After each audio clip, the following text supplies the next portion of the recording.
Good morning all of you. आज अपन पढ़ने जा रहे हैं विशेषण। विशेषण की परिभाषा। संज्ञा सर्वनाम शब्दों की विशेषता बताने वाले शब्दों को विशेषण कहते हैं। जैसे कि नीला, छोटी, दुबला, कूच आदि, ये सभी किस में आते हैं? विशेषण में। जिन सब शब्दों की या संज्ञा की या सर्वनाम की जो विशेषता बताई जाती है उसे हम विशेषण कहते हैं। जैसे कि विशेषण में चार भेद है: गुणवाचक विशेषण, परिमाणवाचक विशेषण, संख्यावाचक विशेषण और सार्वनामिक विशेषण। विशेषण के ये तो हो गए अपने भेद। अब विशेष्य किसे कहते हैं? जिसमें जो विशेषण जिसकी विशेषता बताते हैं। अर्थात ये क्या हो गया? मोहन एक उदार व्यक्ति है, इसमें उदार क्या हो गया? विशेषण। उदार हो गया विशेषण। अब इसमें किसकी विशेषता बताई जा रही है? मोहन की विशेषता, इसलिए मोहन क्या हो गया यहाँ पे? विशेष्य। ठीक है, तो ये हो गया अपने कंप्लीट विशेष्य। विशेषण के भेद भी हो गए चार और विशेषण की परिभाषा भी ये भी हो गई। अब प्रविशेषण। प्रविशेषण पे देखना, मोहन एक उदार व्यक्ति, इसी एग्जाम्पल को वापस लेते हैं। तो मोहन या फिर मोहन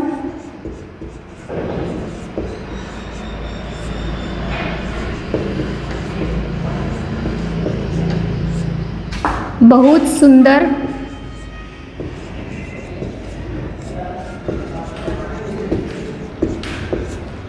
लड़का है।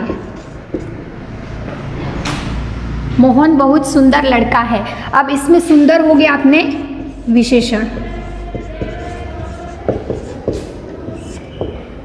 सुंदर हो गया विशेषण और बहुत हो गया इसका प्रविशेषण। तो क्लियर? विशेषण की डेफिनेशन, विशेषण के भेद, विशेष्य और प्रविशेषण। तो ये हो गया प्रविशेषण। सुंदर हो गया विशेषण और विशेषण की जो विशेषता है वह प्रविशेषण, और विशेषण जिसकी विशेषता बताता है उसे बोलते हैं अपन विशेष्य। तो ये हो गए अपने तीन टॉपिक क्लियर। अब देखना विशेषण के चार भेद। चार भेदों में इसकी डेफिनेशन, गुणवाचक विशेषण। गुणवाचक विशेषण किसे कहते हैं? देखना कि जिन संज्ञा या सर्वनाम शब्दों से उसकी विशेषता का बोध होता है उसे हम कहते हैं गुणवाचक विशेषण। जैसे कि मोहन एक उदार व्यक्ति है, या महिमा एक सुंदर लड़की है, या कोई व्यक्ति है वह जैसे सत्य बोल रहा है, तो वह भी उसका क्या हो गया? गुणवाचक विशेषण। गुण में आते हैं उदारता का गुण, सभ्यता का गुण, और उसमें आता है जैसे कि आयु, वर्ग, और जैसे कि उसमें आता है आयु, वर्ग, उदारता का गुण, सभ्यता का गुण, आकार, ये सभी किस में आता है? गुणवाचक विशेषण में। तो ये हो गया परिमाणवाचक विशेषण। परिमाणवाचक विशेषण उसे कहते हैं जिन संज्ञा सर्वनाम से उसके नाप तोल का बोध होता है उसे हम बोलते हैं परिमाणवाचक विशेषण। जैसे कि 200 ग्राम चीनी लाओ, इसमें क्या है? ये 200 ग्राम क्या है? नाप तोल। तो ये हो गया अपने परिमाणवाचक विशेषण। परिमाणवाचक विशेषण में भी इसके भी दो भेद हैं। एक तो है अनिश्चयवाचक परिमाण,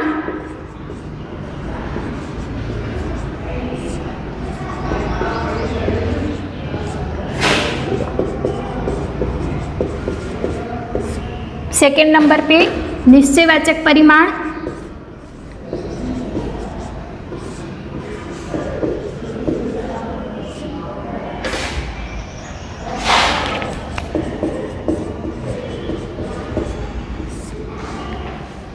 अनिश्चयवाचक परिमाण। इसमें आएगा जैसे कि कुछ चीनी लाओ, ये हो गए अपने अनिश्चयवाचक परिमाण।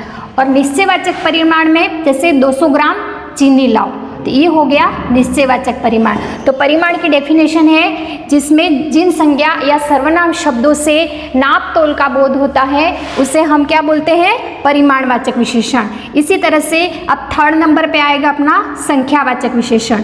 संख्यावाचक विशेषण में भी जैसे कि पहले से ही ज्ञात हो चुका है कि परिमाणवाचक में जैसे दो भेद होते हैं, इसी अकॉर्डिंग संख्यावाचक में भी दो भेद होते हैं। जैसे अनिश्चयवाचक परिमाण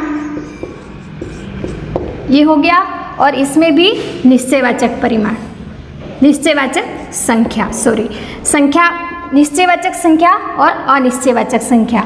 तो अनिश्चयवाचक संख्या में इसमें भी देखना जैसे कि 2 दर्जन कॉपियाँ, ये हो गया अपने निश्चयवाचक, और इसमें जैसे कुछ कॉपियाँ, तो ये होगी अनिश्चय संख्यावाचक। ठीक है, तो ये हो गया अपने संख्यावाचक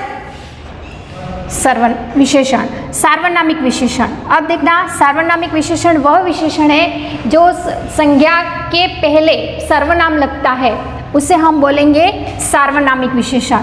जैसे कि यहाँ पे यह लड़का, लड़का क्या है? सर्वनाम। लड़का क्या है? संज्ञा। तो संज्ञा से पहले क्या लगा यहाँ पे? सर्वनाम। तो इसको बोलेंगे सार्वनामिक विशेषण। तो यह लड़का ये क्या हो गया? सार्वनामिक विशेषण। तो इस तरह से ये अपने विशेषण के 4 भेद वह क्लियर हुए। अब देखना सार्वनामिक में फिर उसके 4 भेद आते हैं। निश्चयवाचक सार्वनामिक, अनिश्चयवाचक सार्वनामिक, प्रश्नवाचक सार्वनामिक और संबंधवाचक सार्वनामिक। इसी तरह से जैसे यह लड़का ये हो गया अपना निश्चयवाचक। कोई लड़का ये हो गया अनिश्चयवाचक।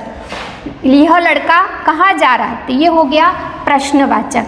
यह किस लड़के का घर है? तो ये हो गया अपने संबंधवाचक। तो इस तरह से ये अपने सार्वनामिक के भेद वह भी कंप्लीट हो गए। अब देखना विशेषण की अवस्थाएं। विशेषण की कितनी अवस्था है? इसमें है एक मूलावस्था, उत्तरावस्था और ये है उत्तमावस्था। मूलावस्था जिसमें सामान्य विशेषता प्रकट होती है उसे कहते हैं मूलावस्था। उत्तरावस्था जिसमें किसी से उसकी तुलना की जाती है उसे बोलते हैं उत्तरावस्था। उत्तमावस्था जिसमें सबसे श्रेष्ठ बताया जाता है उसे बोलते हैं उत्तमावस्था। अब देखना सामान्य विशेषता, जैसे कि मोहन सुंदर लड़का है।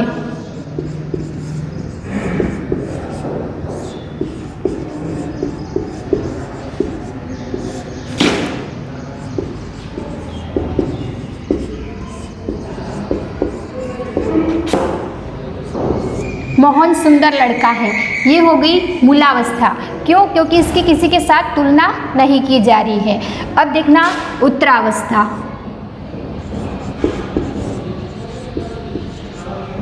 मोहन सोहन से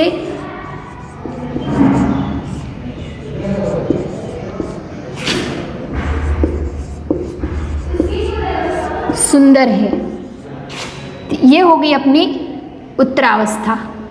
अब उत्तमावस्था का एग्जाम्पल,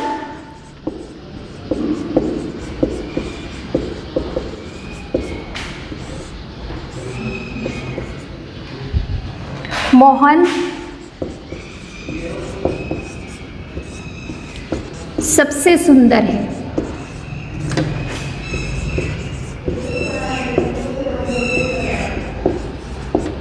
ये होगी अपनी उत्तमावस्था। तो इस तरह से अपना विशेषण टॉपिक है वह समाप्त हुआ।